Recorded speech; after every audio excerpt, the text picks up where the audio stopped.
Hey Miranda, this is Coach Miranda Minor. We're actually doing our very, very special live here in Tagaytay, in Taal Vista. Kasama ko po ang ating tatlong mentors no at from the Global Miranda Minor Group.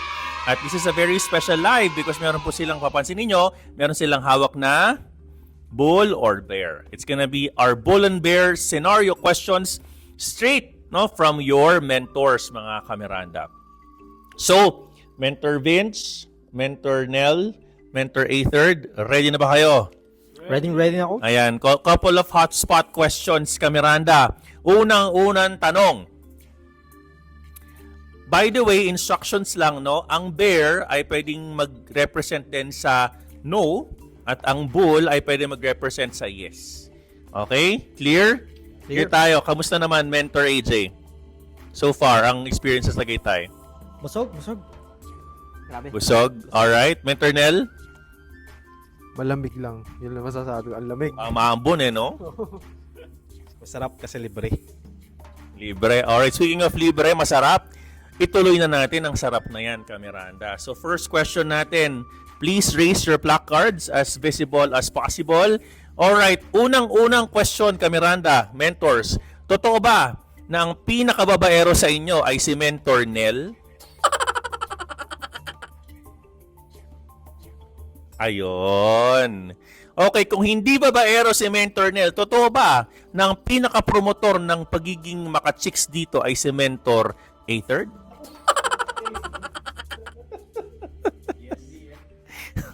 Okay, alam nyo yan. Kasi ang hindi kasal dito, si Mentor A3rd lang. Itong dalawa kasal na to. No? Dalawa kong inaanak to at aawayin ako ng mga asawa nito pag nako. Ang hirap ng mga tanong ni Coach Miranda. Ngayon ko lang na-realize na inaanak ko sa kasal. Itong dalawang mentors natin dito. No? Alright, on a more serious note, Miranda, I would like to ask all of you mentors. So you've been a mentor, except for Mentor Vince, you guys have been a mentor for quite some time. I'm curious, no? One of the questions that our Miranda will always ask us, are we bullish or are we bearish? Let's talk about Bitcoin, quarter 4 and 2025. For 2025, tingin nyo ba 90,000? Are you bullish, bearish for Bitcoin? 2025. Go ahead, raise your hands or raise your placards. Bull, bakit kayo bullish? Sa iyo ang microphone, Mentor Vince. Bullish kasi, yun nga, pinasok na tayo ng mga institution, coach. And not on technical side alone, meron din fundamental or FA. Like, kung sino yung mananalong president, especially if Trump will be president on November. Yun. So, hopefully, hindi nga lang 90,000, coach. May possibility pang ma-reach yung 100,000. Mentor Del, do you agree with that argument? Yes, I agree. On technical analysis perspective naman, so far, still nasa bullish territory pa din si Bitcoin. So, yun yung insight ko. Bullish pa ako long term sa kanya. Mentor A3rd. Makin coach, of all the cycle, this is the worst time to exit the market. Why? Sabi nga ni Mentor Finch, nakikipaglaro na yung big institution. Plus, wala pa yung halving effect. I could be wrong, disclaimer, pero very bullish ako based on data, fundamentals. Alright, okay. So Bitcoin is obviously they're bullish, the three mentors. Let's talk about the fund cycle. So obviously after the bullishness of Bitcoin, come the meme coin era. But some might argue that quarter 4 can be a meme coin era before we go bullish on Bitcoin. So alam niyo naman mga mentors no that the animals, the hamsters, the cats or the dogs of the world, no, ang dami niyan. Napakarami because of the integration of or the onboarding from Telegram to trading, no? So, what do you think of the animals, the meme coins? Are you bull or are you bear for the rest of 2024? Quarter 4 2024, are you bull or bear for the animals? Wow, talaga. Okay, bull. Bakit kaya ito bull? Alright, let me talk. Mentor Nell, bakit ka bull? Kanina napag-usapan ni Mentor A3rd or nabanggit na ni Mentor A3rd kanina na iba yung galaw ng mga meme coins ngayon compared dun sa last year, Kasi nga, dati, sumasaliwa sila sa galaw ni Bitcoin eh. But since napapansin natin, as time goes by, parang sumusunod na sila, nagkakaroon ng correlation. So, considering si Bitcoin, positive tayo, bullish tayo sa kanya, maybe for me, yung mga meme coins, shitcoins can follow. Okay, so when you say bullish, so the price can recover and can create higher highs. Yes. Grabe ha. Ako, I have my own point, pero nagulat ako, bullish sila. Ano? Alright, Mentor Vince, bakit? I remember last week lang, may binubugbog akong coin, coach Popcat. And last week lang nag-all-time high siya. And also si Floki. Yan. So napansin ko talaga, may point talaga si Mentor Ether na yung meme coin ngayon iba. Sumasabay talaga kay Bitcoin.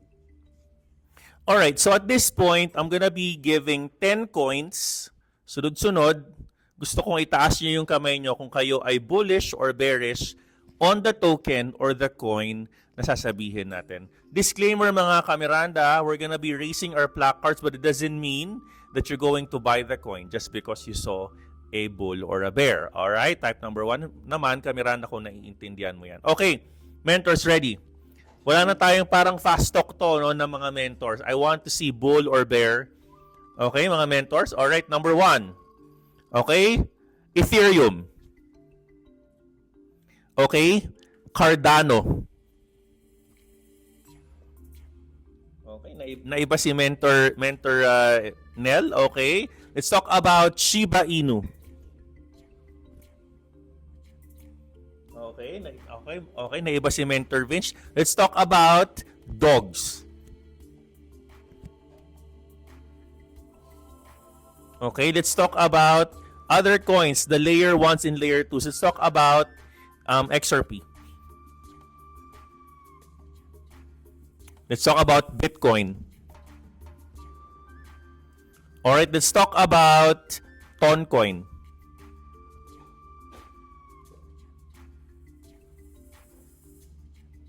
Interesting. Toncoin is obviously the Telegram, huh?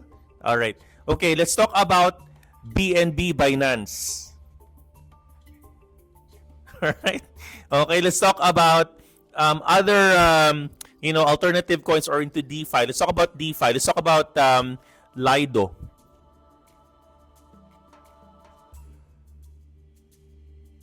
Let's talk about Aave or AAV. All right, and let's talk about other coins, Kamiranda. Siguro let's talk about Maker or MKR. All right. So grabe, hiwa-hiwala yung perspective. So mentors, it doesn't mean na pare-parehas ang perspective mga Kamiranda. Okay, siguro hapayawan lang natin, no? Panghuling tanong na to. Mentors, without using your bull or bear, gaano ka-importante bilang isang trader na we invest time on training ourselves and immersing ourselves in the market aside from just, trading? Gaano ka-importante yung time to learn? Mentor Vince, no? Since you have the microphone. Ikaw bilang fresh mentor, di ba? So why is it important for a mentee or a student to invest time on learning? For me, very, very important, coach. Kasi kahit na sabihin mo may title kami na mentors, hindi ibig sabihin nun na na nag-stop kami sa learning. Ano pa nga minsan nakakatawa pa nga pag nagtuturo ka or nag-tune ups ka, then you ask some of the kamerandas to explain some coins or chart. Minsan may napupulot ka pa rin sa kanila So very, very important, coach. Dapat hindi ka mag-settle kung ano lang yung nalalaman mo ngayon. Dapat ready kang sa mga bagong learnings. So parang lifelong learning, no? Yes, coach. Okay. Interesting, Kamiranda. Ikaw, Mentor Nel, bakit importante in your experience? Sa akin, ang lagi kong analogy dyan, to learn something kasi like any other skill, you have to do it No? For example, driving, no? Not all people pinanganak na marunong mag-drive. Ganon din sa trading kasi, no? So in order for you to park your car carefully and maayos, no, to overtake other cars sa highways, ganyan, kailangan mo ng practice, kailangan mo ng execution. So yun, no, ako ay naniniwala talaga, coach, na bago mo malaman yung isang bagay, bago mo master, kailangan mo siyang gawin. Yun po sa akin. Mentor Aethard. Sa akin, halos di naman nawawala yung sagot ko sa kanila. Talagang lahat man tayo duman sa pagiging estudyante, coach. So, it's very important, no? Kasi yung pagiging estudyante, nandiyan yung failures. So, yung failures will shape you, no? Not only as a student and as a trader na rin, no? Kabuang sarili mo sa trader. So, yun yung tingin kong magre-reshape sa'yo. So, yun siya. Gaano ka-importante na you surround yourself with people that can understand you, parang yung tamang community, 'di ba? Kasi sometimes it's an obvious question, pero if you think about it, if you go on a different community na kumaga you really don't feel you belong, 'di ba? Parang nai-impede yung learning mo versus it's a safe space community. Bakit importante, mentor Nel, in your standpoint, that you have a community na can drive you accountability, but at the same time you feel safe? Ako, ang short answer ko dyan, a community can, it's either can encourage you or demotivate you or discourage you. So, sabi nga sa mga saying, yung humuhubog sa isang tao is hindi lang siya lang mag-isa, but yung community na yung nasa paligid niya. It takes a village to raise a child. Yeah. 'Di ba? Right. Okay, Mentor AJ, Mentor Aethard. Agree, no? Tsaka for me, coach, di na uso yung yung nagiging successful ka ng mag-isa. For me, with your team, with the right people that surrounds you, no? So, mas okay mag-grow through that kasi yung failures natin, we can learn from it, no? So, di na uso yung puro sarili mo lang natututo. Sa sarili mo lang ikaw natututo. So, yun. All right, Mentor Vince. Sa akin, coach, hindi din agree ako sa dalawang mentors. Kasi I'm handling GMMG Kapampangan Traders. And a few days ago, one of my co-traders sa KP, nag-invite siya ng mga ng mga ibang trader galing sa ibang community. Then, in-invite niya ako doon. Doon ko nakita yung mga screenshot ng mga ibang community. Hindi sa sinisiraan ko yung ibang community. This is just a fact. Nakita ko yung mga screenshot na sinend kung paano na-discourage yung ibang traders. Kasi talaga nagtatanong lang sila, coach, pero yung sagot pabalang na. Kaya nga sabi ko sa sarili ko, I'm so blessed na yung unang sinalihan ko na community, which is the GMMG, walang ganun, coach. Lahat hatakan pataas. Kaya sabi ko, blessed na ako. And yun, nire-return ko yung favor para sa kanila. Tinutulungan ko sila. Currently, dun sa GC na yun, it was created, I think, last Wednesday. May 19 members na kami dun. And potential, sana, maging part din sila ng community natin. So no, I totally agree, no? Kasi nga the community, can obviously drive you down, no? And at the same time, the community that can make alphas or create an alpha. Parang pack of lions, 'di ba? If you're in the pack of lions, you're a community of lions, right? Then, you become a lion yourself, no? So it can work both ways. All right? So okay, so yon, napakagandang insightful discussion, mga kamiranda. Siguro before we end this short discussion, no, a good panel discussion, bigyan lang tayo siguro ng mga konting parting words or tips na mabibigay ninyo. Draw out from your experience, draw out from your inspiration, from your mistakes, no, that you can inspire, at least ma-inspire nyo yung mga traders natin. And hopefully sila naman makasama ni Coach Miranda sa mga upuang yan. No? Ano ba ang ating maibibigay na mga final motivational trader words? Ang haba nun, Coach.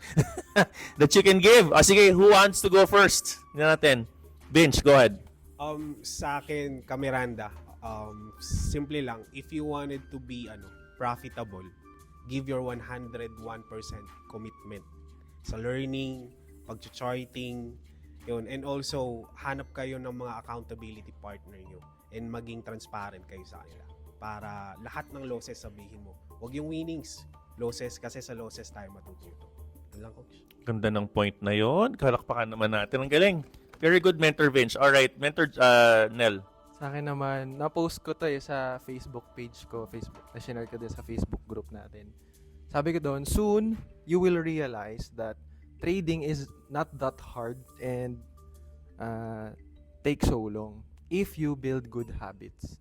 Okay? So, kung tingin nyo parang super tagal naman ng neto, ROI ng investment ko, ng oras ko, ng pera ko, try to build good habits. Try mong sumama sa community na ili-lift up ka, tutulungan ka, at i-guide yung trading journey mo. So, yun sa akin. Build good trading habits. Alright, very good. Alright, Mentor Atherd. So yung sagot ko hindi naman din nalalay sa dalawang poging mentor na to. No? So, yun nga, slow progress is still a progress. So, wag niyo lang i-rush yung process kasi lahat talaga tayo dadaan dyan. So, magkakaroon kayo ng setbacks, magkakaroon kayo ng mga failures, but don't allow na yun yung mag-stop from you doing yung gusto mo talaga, which is trading. So, you gotta love the hassle and yung hardship kasi may bunga yan. Alright, you heard it straight from our mentors as our guests dito sa ating show, mga Kamiranda. Kung nagustuhan mo itong format na ito, don't forget to click on like and of course comment down below para magawa tayo ng dito mga mini podcast, mga Kamiranda. On that note, maraming salamat at sabihin natin sabay-sabay, I love you 3,000 Kamiranda. 1, 2, 3. I love you 3,000 Kamiranda. Woohoo! All right, Kat. Good job, Rose. All right, pinawisan. Subscribe, like, follow, and share. Sige na please, Kamiranda.